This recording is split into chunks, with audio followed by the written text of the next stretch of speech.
On a beautiful day when I was 5. I was in the kitchen eating breakfast like a good kid. My mom rushed downstairs and threw me on her shoulder with half a pancake still in my mouth. "There's been an arson 2 blocks away. I have to be the first to report it." We arrived at the scene to see the whole mansion burnt down. Mom brought me to the grass by the window and sat me down with some coloring books and colored pencils. "Okay, baby, just sit here and color while Mommy goes to check out this place." I nodded and started coloring while Mom was working. "We're in Michigan, and our investigators are looking into a case of arson." Suddenly, someone yelled at me. "Hey kid, get out of there! The gas isn't completely off!" Just when the firemen rushed to pick me up and walked away, something inside the house exploded. We saw the window shatter and smoke come out of the window. We got to safety on the other side of the street, and not until ages later, we heard Mom calling. "Mila, honey, where are you? Oh, thank God you're here.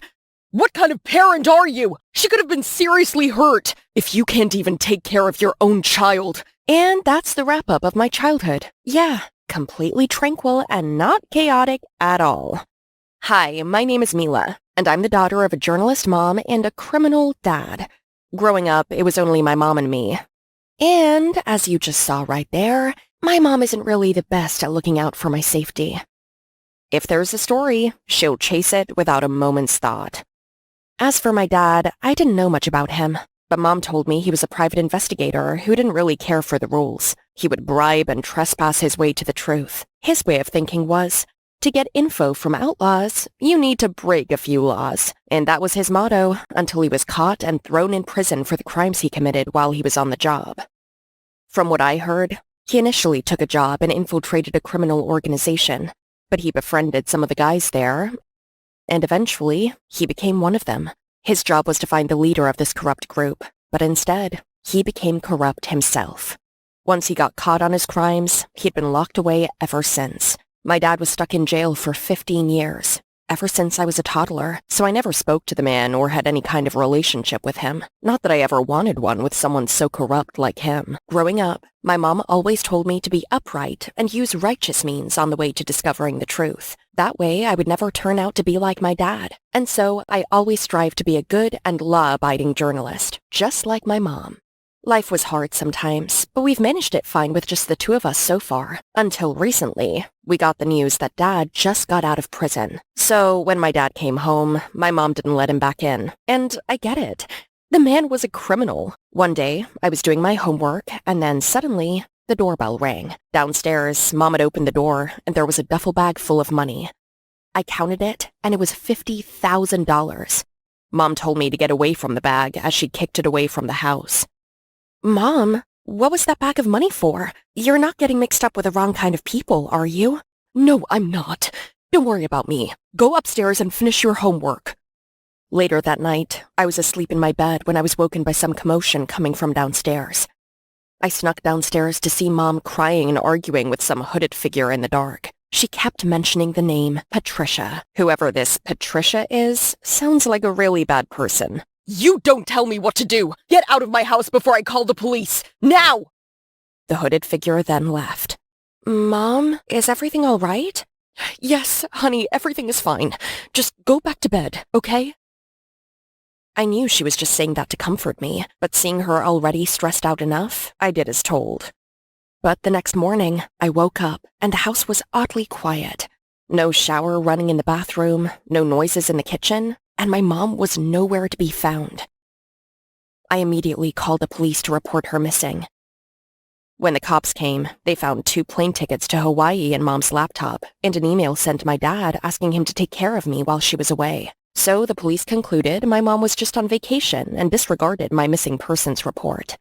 But I didn't believe any of this. With her line of work, Mom and I always had a code. We always told each other where we were going, so if anything ever happened to either of us, we would at least know where our last known location was. And most of all, she wouldn't leave me alone in a house with my dad. "Thank you, officers, for stopping by. I'll be sure to take good care of my daughter. See ya, Joe. Stay out of trouble, okay?" Once the police left, I tried to ask my dad if he knew anything about my mom's disappearance, but he just brushed it off, saying, "She's just taking a vacation. She's been stressed out lately." I tried to reason more with him, but he just didn't listen and already made himself at home. Ugh. Little did I know, he was more than useless. He was annoying. All he wanted to do was spend quality time with me. That morning, I woke up to a lavish breakfast and Dad with a ridiculous chef hat on. Good morning, my sweet Mila. How did you sleep? Come eat your breakfast before it gets cold. I was not in the mood, so I walked past him. Aren't you gonna eat something at least? Ugh, okay, wait up. Why don't I show you how to ride a bike? We didn't get to do that together. I learned how to ride a bike 10 years ago. From Mom. And I'm taking the bus to school. All right then, have a great... I slammed the door shut on him. Later that day, as soon as I got home from school, he already ambushed me in the living room. Let's go to Disneyland together. I know you girls love it. Come on, let me give you a shoulder ride, sweetie. Disneyland? Shoulder ride? I am 16, not 5 anymore. Am I the only one worried about Mom? I get it if you don't want to find her, but I do. I don't have time for all this father-daughter nonsense. I have to find out where Mom is. There's no need to. Your mom's just on vacation. How do you know? She'd never leave without saying anything to me. I'm a PI, remember? So what about you stop worrying about this and focus on your studies instead? Huh? Saying that, he then walked out of there. This was the first time he raised his voice to me since he got back. Strange. However, that evening, I went to Mom's room, hoping to find some clues, but instead found her door locked. Did you lock up Mom's room? Yep, that would be correct. Why, Dad? She's away, on vacation, so I thought it's safer, warding off any intruders, you know. Well, I need to find something quick, so can you open the door then? Unfortunately, I've lost the key somewhere and I can't seem to find it, but I'll let you know when I see it again. That was very off. If Mom's really on vacation, he wouldn't have to lock up her room like that. All right, Dad, if you really want to play this game, you've got me wrong then. So, what do I know about Mom's disappearance? 1, someone left the mysterious $50,000 at our house. 2, there was a hooded man at the door that night. Friend or foe? Mom seemed really angry at them, so not a good sign. 3, she kept mentioning the name Patricia.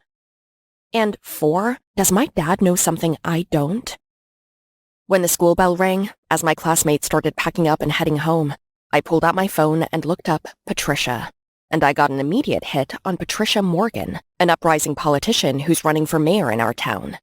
She seemed nice. Actually, all the articles posted about her painted her as a saint. Not even a single taboo article about her. How very odd.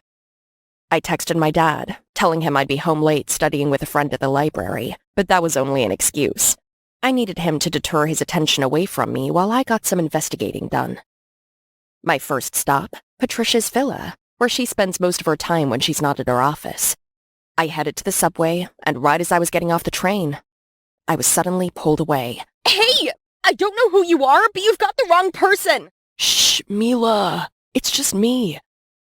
I was shocked to see that it was Tristan. He's a classmate of mine. He's always quiet, but a known troublemaker. Tristan? What do you want? I know karate. Yeah, sure, I totally believe that. Would you just get off of me already? Hey, I don't want any trouble, okay? Just hold still for 1 second. I saw these 2 sketchy guys watching you on the train. I think they were looking for you just now, but they left. Wait, for real? Where are they? Suddenly, we heard a man asking around about me. Have you seen this girl?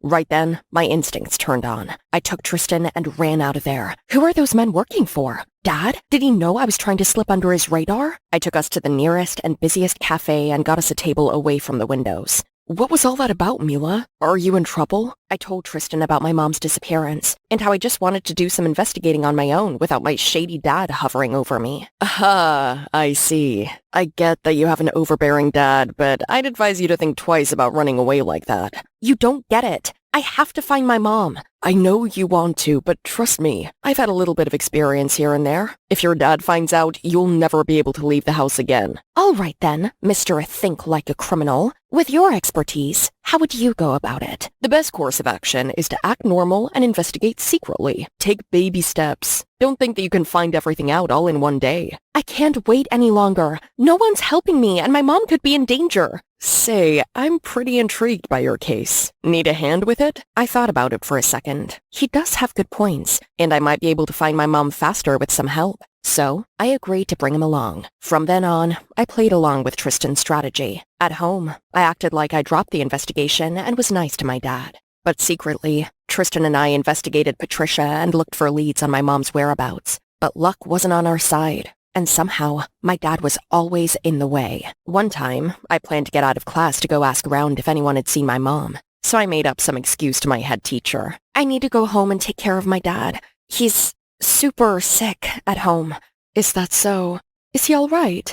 He was nauseous all night last night and throwing up all over the place. I have to take him to the doctor. Suddenly, someone burst into the room. Good afternoon, Miss Parker. I am Mila's dad. I'm just wondering how Mila's doing with her studies recently, so I thought I could come by today. Aren't you sick? Mila just said she needed to take care of you. Sick? Oh, my sweet child is always looking out for me, but I'm all right.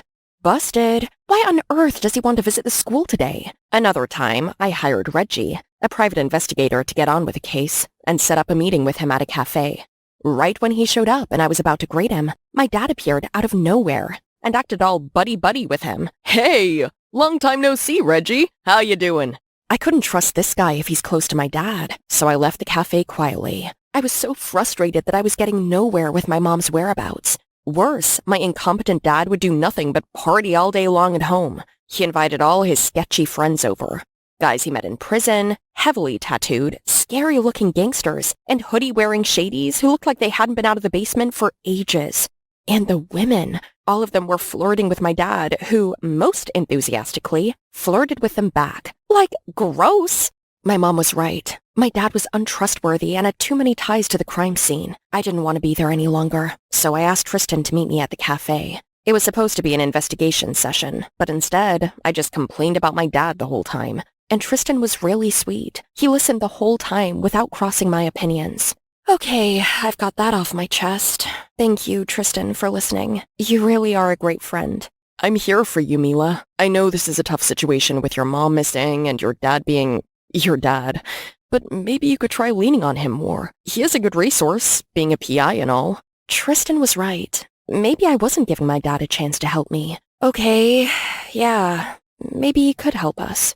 Wait a minute. I've never told Tristan what line of work my dad was in. For all he knows, my dad was a prisoner for the crimes he committed and he hangs out with sketchy people. Who are you, Tristan? What he told me next shocked me to the core. All this time, I had no idea this was happening. Tristan was right. Maybe I wasn't giving my dad a chance to help me. Okay, yeah, maybe he could help us. Wait a minute. I've never told Tristan what line of work my dad was in. For all he knows, my dad was a prisoner for the crimes he committed, and he hangs out with sketchy people. Who are you, Tristan? What he told me next shocked me to the core. All this time, I had no idea this was happening. I stormed out of the cafe, couldn't believe what I just heard. Mila, wait! For what? You've been working for my dad all this time! My dad! Tristan! I can explain. Just hear me out, please. I could have just walked away then and there. But looking at Tristan, something in my heart felt that I had to hear him out. So, we went back into the cafe. Initially, your dad hired me to update him of your every move. Explains why my dad was always one step ahead of me. 'Cause you've been snitching to him. Okay, but then after knowing the whole story and seeing how worried you were for your mom, I was trying to help out too. What about the subway incident when you saved me from those sketchy guys? That was set up by your dad. But he was just worried that you were getting yourself in hot water. Oh, he's worried about me getting into hot water? Well, he's about to get burned by his own daughter. Wait, Mila! I marched back home to find my dad, cleaning up after a stupid party. Again. Oh, Mila, you're back. How was your night? You had me followed? Right then, I see the color drain from his face. Darling, I was only trying to keep you safe. From who? Because my mother is missing, and the only other person I should be trusting in all of this is you. But I can't even do that. Believe me, Mila, I'm doing everything I can to keep both you and your mother safe. Who took Mom? I don't know anything about that case, but I'm looking. You say that, but all I see is a dad living an indulgent life, hanging around a bunch of sketched-out people. I know it looks that way, but I'm just trying my best here. I need you to trust me so we can be a family again. You've been gone for 15 years, locked away in jail. You're just a stranger to me. I knew what I said must have hurt him a lot, but I felt so alone in this world. I have a dad who I barely even know, and a friend who I thought was someone I could trust, but turns out I was just a job for him. That's it. I'm not going to rely on anyone else anymore. I'll find my mom by myself. I just hope she's okay. From that day forward, any information I collected, I made sure Tristan couldn't hear any of it. There's no way I'm going to let him report any of my findings back to my dad. But man, he was relentless. As I was doing my research from the town's archives, Tristan sat right beside me. Jeez, couldn't this guy take a hint? I got it! You got what? Patricia Morgan is part of the group called the Brotherhood. It was shut down a long time ago for conspiracy against the government. The group only lasted a few months before getting caught and disbanded. And get this, the article wasn't even written by an official journalism company. It was written 2 years ago by our school's journalism club, under their school paper called The Honest Truth. I think you found our lead. So that means you forgave me then? I'm still mad at you. You may have redeemed yourself a little bit, but I'm still going to keep an eye on you. That's fine. You can be mad at me for as long as you want. Just please don't ignore me. Okay. What's our next step? Why don't you join the club? You have a knack for writing and journalism. They'll accept you right away. The club president is Christina Valentine. We have a little beef. What kind of beef? We were friends in middle school until she totally swooped up the guy I had a crush on. Ever since then, we've been a bit catty with each other. Well, lucky for you, I happen to know that she has the hots for me. So, why don't we go together?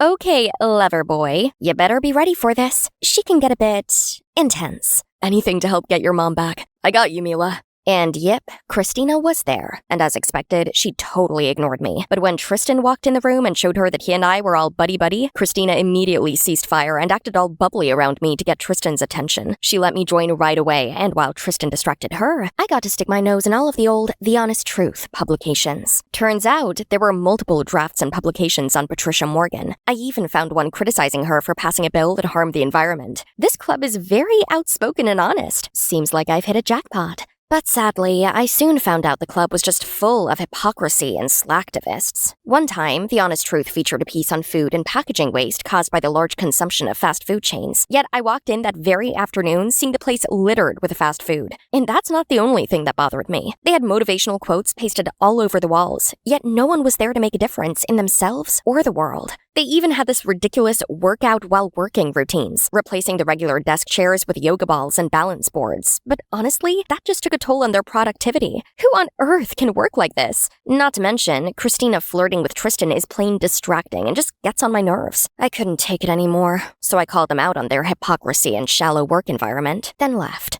As I stormed off, one student approached me.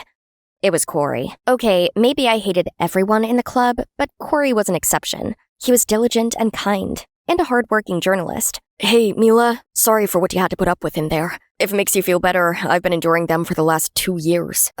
If it wasn't for my mom, I'd leave this club already. What do you mean? I told Corey about my mom's disappearance and the lead we got on Patricia Morgan recently. Actually, I was the one writing that article about Patricia. How come? You know something about her? My dad's a journalist, and I got bits of information here and there from him. I was so pumped. Corey, this is amazing news. Do you think I can meet with your dad? He might know something that can help me find my mom. Yeah, sure. Great, I'll come along. Tristan, have you been following us? I'm sure Mila will be fine meeting with my dad on her own. I said I'm coming along. Sure. En route to Corey's house then. When we got there, I was surprised to find out that Corey's dad was Filbert, my mom's former coworker before she switched to another publishing company. Look how much you've grown since the last time I saw you. So, you and Corey are dating? Actually, no, sir. Mila is not dating Corey right now. Tristan was being a little too much, and I had to give him an eye signal. After catching up, I finally brought up my mom's disappearance and my situation with my dad. Right then, there was a loud banging from the door. It was my dad. Mila, you're coming home with me. Seeing how scared I was, Filbert called the cops and advised me to get a restraining order against my dad. I was so shook from the experience that I agreed. You should just stay here with us, and we can help find your mom together. Filbert is a renowned journalist and a friend of my mom's, so I listened to him. And so, my days went on a little easier and stress-free. I didn't have to worry about my dad breathing down my neck, and with Filbert's help in finding Mom, I was able to ease up a bit and focus on school. That was until Corey came to us with some news. Mila, today I overheard my dad's conversation with his coworker, and they said something about Patricia with some gang. Let's get home and ask my dad. Finally! I couldn't hide my excitement, but when we got there... That's not true. I wasn't saying anything about Patricia. Corey must have misheard me. And you, stop listening in on my work discussions. A lot of it is classified information. I will not tolerate it next time, Corey. Corey glumly left. Don't worry. I'm still looking into the case. We'll figure out where your mom is, okay? I was grateful for his help all this time, but disappointed things were getting nowhere again. Mila, you shouldn't trust him too quickly. He's just a stranger. Your dad is more trustworthy. But he's a credible journalist, and my mom's coworker, definitely more trustworthy than my ex-prisoner dad. I tried to reason with Tristan, but deep down, I felt a bit uneasy. Mom, where are you? That evening, I got a text from Tristan saying he got a lead about my mom, but he couldn't get inside, so he asked me to meet up at a nearby park. It was dark in the park and, honestly, kinda creepy. Suddenly, I saw someone standing in the park, but it wasn't Tristan. It was my dad? When he saw me, he lunged at me and came in for a hug. It was a nice, warm hug for a second, until I remembered that I couldn't trust him. Dad, what are you doing here? I know you put a restraining order on me, but I missed you so much. You have to respect my boundaries, and give Tristan his phone back.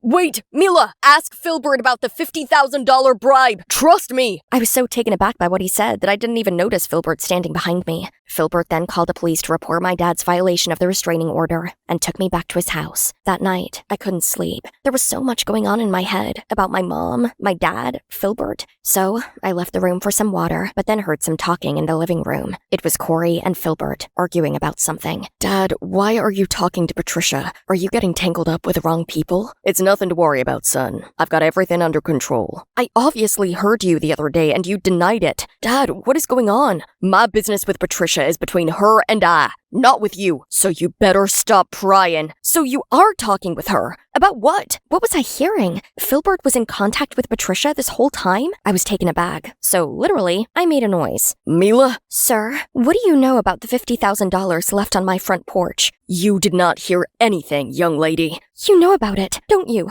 In fact, you might be directly involved with why my mom's missing. Filbert became more and more dangerous when Corey suddenly jumped in between us. Dad, you can't hurt her. Oh, sure I can. I was gonna leave her alone, but she has to be nosy, just like her annoying mom. Oh, no, no, no. I am right in the heart of the lion's den. I saw Filbert push Corey aside, then come at me, when suddenly the police barged into the house, followed by my dad. Dad, you got here just in time. How? I knew it would violate the restraining order, but I bugged you back when you were in the park. You're insane, but thank you. Filbert confessed everything. Turned out, back when my mom was working at the same publishing company as him, he would agree to take money to write favorable but dishonest stories for his donors. My mom couldn't stand it, so she quit. But recently, it was rumored Patricia had ties to some gang, and she offered hush money to journalists to keep it down till she got elected. Both my mom and Filbert were offered a bribe, and when my mom didn't take it, Filbert kidnapped her to silence her until the election was over. Then Patricia would have immunity from the government for 20 years, even if the truth got out. The police found my mom held in a remote apartment. Apparently, Filbert took good care of her, despite kidnapping her. All he wanted to do was keep her quiet for some time. So, without any intention to hurt her, Filbert got a reduced sentence. Patricia lost the election and was also taken into interrogation for bribery. Mila, I'm sorry about what my dad did to... It's okay, Corey. It wasn't your fault. Thank you, and your mom, for getting my dad a reduced sentence. I know it's gonna be hard not having him around, but I'm here for you. It's okay. Things will get better eventually. I gave Corey a warm hug as we parted ways. The hooded figure the night of my mom's disappearance turned out to be my dad. He was trying to convince my mom to take the money, or at least not publish the article she was writing about Patricia. But my mom was hot-headed and stubborn, which brought threats and bribes to our home. My dad also explained that all the parties with his sketched-out friends were actually just to set the scene to gather intel. One of them told him about a job offer of taking care of a woman being held in some apartment, and that was how he got some leads for the case. As for my relationship with my dad, we finally sat down as a family, and he explained how he ended up in prison. A truth that not even my mom knew. Turns out, he infiltrated a criminal organization to investigate a lead, and so he became one of their goons, but got framed for crimes done by the organization, and since he was only a private investigator, he had no immunity and had to go to jail for those crimes. Though my mom was obviously still upset. You and your sneaky ways. It's true a tiger can never change his stripes. Just like how you tricked me into signing the marriage license years ago. Dad, you tricked Mom into marrying you? Relax. Your mom would still want to marry me anyway. I just kinda sped up the process. That is no excuse. A lie is forever a lie. But you shouldn't be too hasty and hot-headed either. Look what happened to you. Oh, please, both of you. We just got back together as a family for 1 second. This couple, how did they even fall in love before? Finally, I'm back to my regular school days. Tristan, Corey, and I became a trio. We literally never went anywhere without each other. Well, with some minor frictions. Wow! This place was like a life-size dollhouse. It was huge and whoa! Was that a whirlpool bath? I was in heaven. Slow down, dear. OMG! You even have an indoor badminton court? I love badminton! This was the most amazing house ever! Hey, I'm Helen, and I grew up in a normal house with a normal family. I love my parents, and life was great and all, but the one downside was the long journey to my new high school.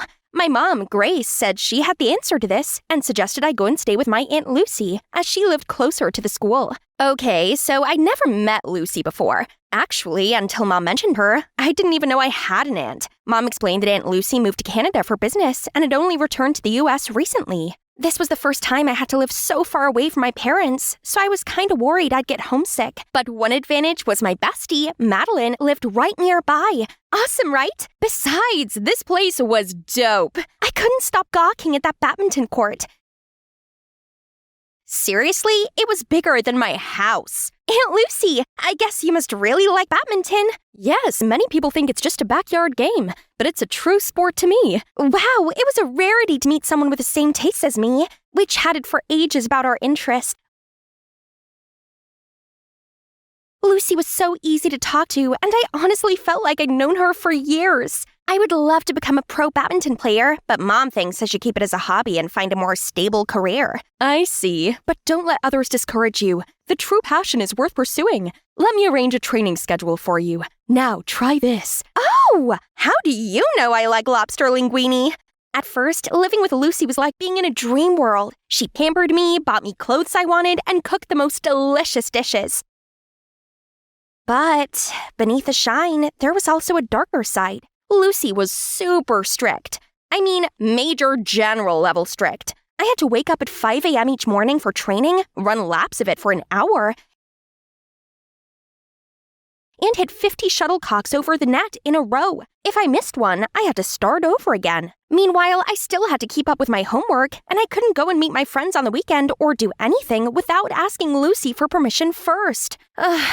At least at school, I could vent to Maddie about it. I expected her to agree with me, but she shrugged and said, I guess your aunt just wants the best for you. Besides, your badminton skills have improved loads. If I could live in a luxurious house, eat delicious food with such a caring aunt, I'd so put up with a grueling training schedule. Yeah, I guess she's right. Maybe I should be more grateful.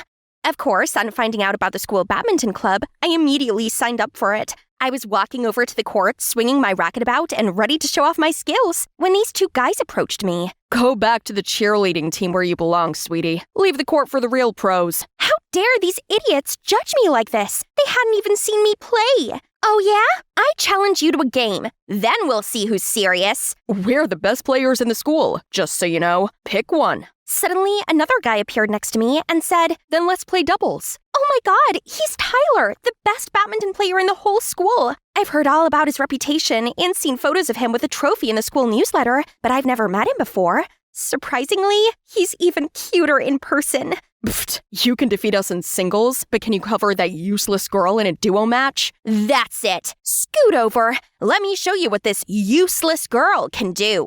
The game started and instantly, Tyler and I vibed on the court and were hitting the shuttlecocks at lightning speed. We won in straight sets, and those losers looked so bummed out. Tyler seemed super impressed, and then, good game, Helen. Do you want to hang out again? How about tomorrow? We could go get some food. Mamma mia! How can I say no to that? But when I told Aunt Lucy, she didn't take it so well. Love may seem appealing, but it's a waste of time and energy that will lead to a decline in your badminton abilities, your grades, your mood, everything. You're too immature to deal with those type of emotions right now. This was ridiculous. I wasn't a little kid. I was perfectly capable of making my own decisions and following my own feelings. He's a sweet guy who helped me out. Of course he did. All guys appear nice at first. Maybe if you just gave him a chance. Wake up, Helen, and stop yourself from throwing away your dreams for some boy. Ugh, it was no use. My aunt was too stubborn to listen. I stormed up to my room, feeling frustrated. No way was I letting my aunt's strictness ruin things with my dream guy. So I decided to sneak out to meet Tyler. But how? I know exactly the person who can help. Matt's red code. Aunt Lucy won't let me see Tyler. Please help me distract her. Okay, but only if you get me a signed copy of the Ballad of Songbirds and Snakes. Easy peasy. After that day, I was able to go on multiple dates with Tyler, all thanks to Maddie's help. She always came up with the most convincing excuses, like I was going to her house for group study or we were going to a super important event. Then one time when I was supposed to study at home, it was actually Maddie pretending to be me. Later, I sneak back into my room, all giddy. You wouldn't believe how great our date was today. But Maddie just gave this awkward look. What's up? Did my aunt suspect something? No, everything's fine. Then she immediately climbed out of the window. Strange. But the next day she acted like nothing had happened, so I let it slide. She must have just felt unwell or something. Meanwhile, things with Tyler were getting better and better. After a romantic date, we walked home, and suddenly Tyler stopped me, looking all shy and nervous. Helen, I really like you, and I like spending time with you. Be my girlfriend, will you? OMG! This was the best thing that had ever happened to me! I flung my arms around him and yelled out of my lungs, "Yes!" When I finally let go of him, out of nowhere, a kid on roller skates bumped into me and sent me tumbling into the road. A car zoomed toward me, and before I could process anything, Tyler sprinted forward and pushed me away. When I opened my eyes, he was lying there unconscious. I panically called an ambulance and went with him to the hospital. As I sat in the waiting room with floods of tears, I was so scared and didn't know what to do that I ended up calling Aunt Lucy. Only a few minutes later, I saw her hurrying toward me, looking dead serious. Helen, what have I told you? You lied to me to hang out with a boy? I had no heart to argue about that and immediately burst into a fresh bout of tears. It's my fault. Tyler risked his life to save me, and now he's hurt. Aunt Lucy's demeanor softened and she pulled me in closer. After a while of consoling me, she finally opened up and shared a story I didn't expect. Actually, I fell in love when I was around your age, but he betrayed me. I just don't want you to be hurt like that. Oh, that's terrible. But Tyler is a good guy. I just know he is. He saved me. And for that, I'm truly grateful. Okay, I'll trust your judgment and give you my blessing to get to know him further. Thank you. Right then, the doctor appeared and told us that Tyler was all right and he would make a full recovery in a few days. Thank goodness. When Tyler was back, Aunt Lucy stuck to her word and gave me and him a chance together. She even offered to give both of us a badminton lesson. Brace yourself for the craziest training routine ever. But practicing with Tyler made it actually bearable and a lot more fun. I had a big competition coming up, which could get me the professional player title and a chance to join the national team if I won. So I needed all the training I could get. Just one more step away from my greatest dream. Also, I couldn't contain my smile when seeing Lucy gradually warmed up to Tyler. My big day finally came. Mom and Dad were here to support me as well. I excitedly got ready, but when I opened the kit bag, what happened? Oh no! Who's destroyed our babies? I think Lucy might have done it. Why on earth would she do that? I overheard her saying that she was only pretending to like Tyler so she could keep an eye on you both. What? I honestly believe that Aunt Lucy was actually giving Tyler a chance. But it still didn't make any sense. Even if Lucy hated Tyler, why would she try to ruin this competition? She knew how much it meant to me. There's one more thing, but I don't think you're ready to hear it. Gosh, just spill the beans, Maddie. Actually, the day I disguised as you, I found something out. Lucy's not your aunt. She's your mom.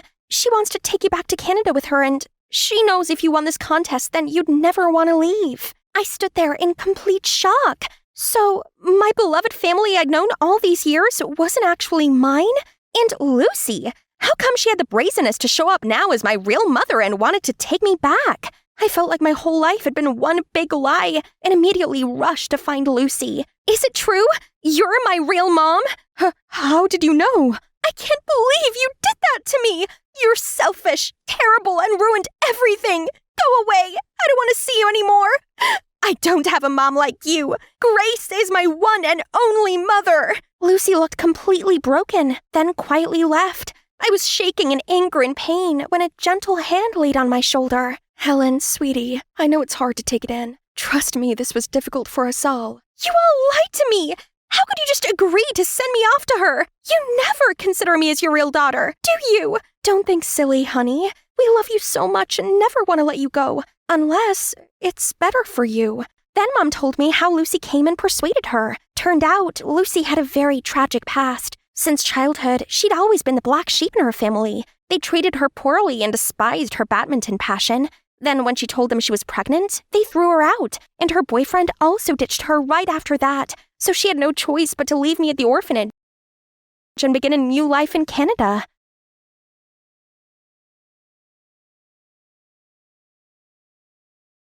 After countless hardships, she finally became successful, and all she desired was to reconnect with me. I believe everyone deserves a second chance. That's why I let you two live together for a while. Only if you're happy, I would tell you the truth, so you wouldn't be too shocked. Besides, she can help you more than me now. Hey, you even inherited her badminton spirit. I was stunned for a while. It's true that Lucy left me, but that's because she didn't want me to suffer with her. And I indeed had a happy life. I shouldn't be so rude to her. But it was still a lot to digest, so I went home with Mom. I shut myself away until the next day. Tyler came and tried to convince my gloomy self to go for a walk.